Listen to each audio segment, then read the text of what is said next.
Bob Goldman's life has been filled with firsts. He was the firstborn son of Arnold and Alice Goldman. He was the first in the family to become a physician and earn his PhD. Bob was also first in the Goldman family to write a book. His first book, Death in the Locker Room, Steroids and Sports, became a bestseller. He wrote it when he was still in med school. It was the first of over 40 books that Dr. Goldman has written to date. He also developed the first drug testing protocols for Ben and Joe Weider in the sport of bodybuilding. Dr. Bob established the first ever personal trainer certification program, which literally created the personal trainer industry.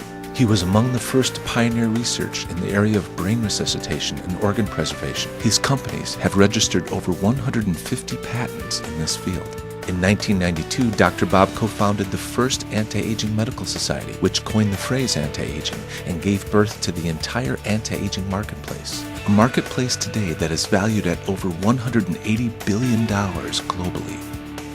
Dr. Bob's remarkable series of firsts actually started when he was a teenager. He was a four-sport athlete in high school, including football and wrestling, and set his first world strength record when he was just 14 years old. He would go on to set 20 world strength records, all firsts, including world records for consecutive handstand push-ups, sit-ups, and one-arm push-ups. And it all started on the first day of elementary school in the projects of Brooklyn, New York, where Bob grew up with his two younger brothers. The first day in elementary school, they were doing pull-ups. I didn't even know what a pull-up was. And I grabbed the pull-up bar and I broke the school record the first time I touched the pull-up bar. And then I said, wow, this is something that I'm kind of good at. So then even at the age of 11 or 12 years old, I started training. And at that time, Jack LaLanne was on TV. I was just a kid. I used to watch Jack on TV. He was a real initial inspiration to want to do things that he was able to do. So I would then look at the records in every school from elementary school on and go to break every calisthenic and fitness and endurance record in each of those schools. I set my first world record when I was 14 years of age. I was actually in my gym at school and I was doing sit-ups and I just kept going and going. And I was just doing 1,000 after 1,000, and when I finished, I found that, hey, wow, you did more than is in the Guinness Book of World Records. And so I went through that process of submitting and going for world records through Guinness World Book. At that time, world records in sit-ups were done straight leg, where your legs would be straight out in front of you. You go into the zone because if you're doing sit-ups for 12, 13, 14 hours, you need to put yourself in a kind of trance in order to keep going because there's no break, and you have to even drink fluid while you're going up and down, sort of like long distance or super distance runners. The sit-up record, I could basically just keep going and going, so I'd sort of pick a number I liked. So I liked an even number of 13,500. So the record at that time was 10,000, so I just kept going till I hit an even number. I could have kept going. I could have been 14,000 or probably 15,000. But I felt that I beat the previous record by 3,500 sit-ups, so I figured that was okay. With the handstand push-up record, it's a little bit different. When you're doing handstand push-ups, you can only stay inverted for a certain amount of time because the blood is rushing to your head and you get really dizzy, and it's very difficult. Also, there's a lot of stress and strain, and when you hit the ground, you have to perfectly lock in because you know you can only be inverted for a certain period of time. After a few minutes, you're going to start to get woozy. So it's not even a strength matter at that point, it's a stability matter. You can't stay inverted for that long because you're just going to pass out. And generally that's what happens at the end. You literally almost pass out. He was always just really driven to do the sets and reach the goals, because a lot of those goals were self-imposed. Didn't really come from the family. It was pie in the sky, like we didn't believe it could happen and didn't think that he would be so driven to make it happen. But he was a maniac. Every spare moment, he's banging out another set.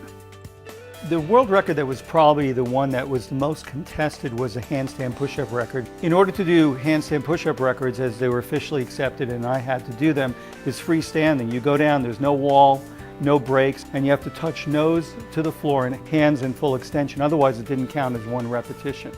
So it's very strict. So you have a gymnastic official and an official counter.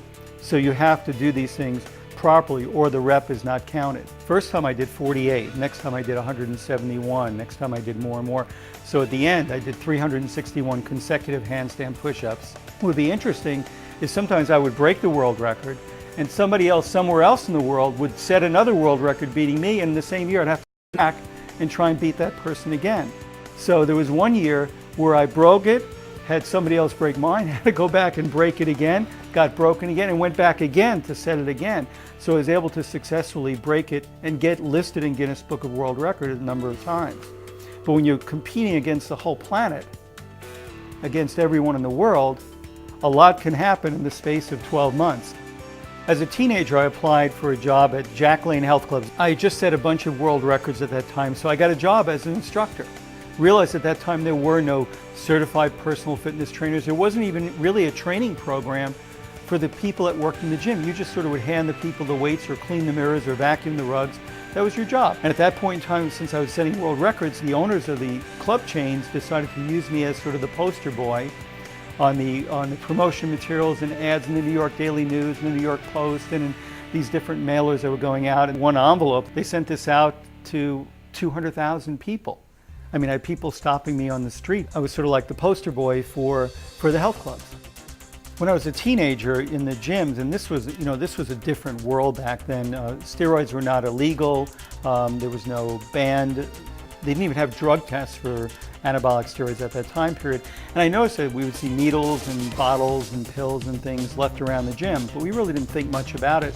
And then I had someone who was teaching me how to lift weights who ended up having not only serious health problems, that died, and I was concerned that the anabolic steroids may have played a role in that. So I began my research independently, and out of these many hours I spent in the libraries pulling old articles came my first book, which was called Death in the Locker Room, Steroids in Sport, which went on to be the #1 first major expose on the use of drug use in sports. And it was before medical school. I was still in college at the time. At that same point in time, I ended up meeting Dr. John Ziegler. Dr. Ziegler was the American team physician in the 1950s who was with the U.S. Olympic team, the weightlifting team, and he went to the Eastern Bloc nations for a world championship, and he noticed how the female athletes were very masculinized and the male athletes were much stronger. The East Germans and the Russians and so on were very powerful athletes, and they were all of a sudden, where our American athletes always used to win all the records, used to beat everybody. The time of Paul Anderson, when our athletes were just unparalleled in the world, and all of a sudden that thing just flipped like almost overnight. So the Russian team physician confided in him that they're trying these new hormone drugs, these testosterone drugs on their athletes, on their male and female athletes, and back then Dr. Ziegler said, wow, they're going to use this as a weapon, using sport as a weapon against the free world, against America. So he came back to the US in the 1950s, worked with Ciba-Geigy Pharmaceuticals to come up with the first, what we call gold standard in anabolic steroids, methandrostenolone, commonly known as Dianabol. So the steroid epidemic in sport was born. And he wished that he could put the genie back in the bottle, but of course he couldn't. And I ended up becoming his protege student, studying under him the last years of his life. And Death in the Locker Room came out 1 week prior to him passing away, and I dedicated the book to him. Years later, I ended up doing a report on anabolic steroids, which I submitted to the Sport Federation to be published. And the medical committee at that time said that this was a report based on fantasy and not properly scientifically supported, even though it had almost 300 medical references associated with it. So they prevented this from being published. And Ben Weider, who started the International Federation of Bodybuilders, felt bad that it wasn't getting published, but he said, one day we'll publish this together. Well, kind of ironically, several years later, I ended up becoming chairman of the IFBB Medical Committee, and replacing all these other people. The report ended up getting published and was at that time the most popular report in the 50-year history of the Federation, and was translated into 36 languages. And then I worked with the Federation to initiate the very first drug testing protocols ever held in the history of bodybuilding back in the 1980s. So I sort of got entered into yet another whole world where we go from sport and now into the world of drug testing and dope control and education. Shortly after that time period in the 1980s, there were so many equipment companies popping up. Fitness equipment, home fitness equipment was becoming very popular, but there was no objective review of what this equipment was, how it should work, what was safe. So I started a project called the High Technology Fitness Research Institute. And we sort of became like the UL lab of fitness equipment. So it was intimately involved over the years with many of the things that we see around us today in the gyms. So this led to another book called The E Factor, the Ergogenic Factor, covering every category of fitness equipment, rowing machines, treadmills, multi-station devices, every device you can imagine, and going through in detail the positive and negatives. Again, bringing into the public arena the things that are good for you and the things you need to exercise a bit of caution with. In the late 1980s, and I had worked in the health clubs for years, there were no certified personal trainers. And so I wrote the first exam, what was considered the first certification for personal fitness trainers back in the late 1980s. And formed with myself and Dr. Ron Klatz, we formed NASM, the National Academy of Sports Medicine, which today has gone on to be one of the top certifications, sort of a gold standard certification for personal fitness trainers, because there were no certified personal trainers or CPT. That was something I had trademarked. And then, of course, within just a year of doing the very first certification ever held for personal trainers, over 270 other groups came out of the woodwork to form their own certification. So when you start something that's new and interesting, you literally birth an whole industry, and that's what happened. Working with my long-term business partner, Dr. Ronald Klatz, we were very concerned about what we would see in emergency medicine. We always see people doing CPR, and as doctors, we're all trained in CPR. What we found is that 95% of the people died whether you did CPR or not. So we actually developed and did the first whole array of patents in brain resuscitation, where we knew if we keep the brain alive long enough, the heart can hang around for 20, 30 minutes. The brain, we only had 5 or 6 minutes. So if we could chill down the temperature of the brain or infuse different chemicals in or preserve the brain or do some type of brain resuscitation technique, we could keep the brain alive long enough to get them to the emergency care facility. So we wrote the whole array of original patents in brain resuscitation technologies. And then over time, these things became part of the mainstream medicine with brain cooling and so on. We also knew about preserving organs, that if we could chill down the organs, we could preserve them longer so they can then be transplanted. At one time, we were overseeing a patent portfolio of over 150 patents in the areas of brain trauma, emergency medicine, blood products, and so on. So we were very aggressive in taking that technology and saying, how can we turn it into something that will really save lives? Today, the organ resuscitation and rejuvenation technologies that we've developed are now saving tens of thousands of lives around the world, because we are now able to take organs and reanimate them so they can be transplanted to people. In the late 1980s, we flew 12 doctors to Chicago, all specialists in different areas of medicine, and we said, we have to change. We have to develop medicine for the future. We have to develop a whole new paradigm of medicine. So we developed the American Academy of Anti-Aging Medicine, actually came up with the term anti-aging, which is now used around the world.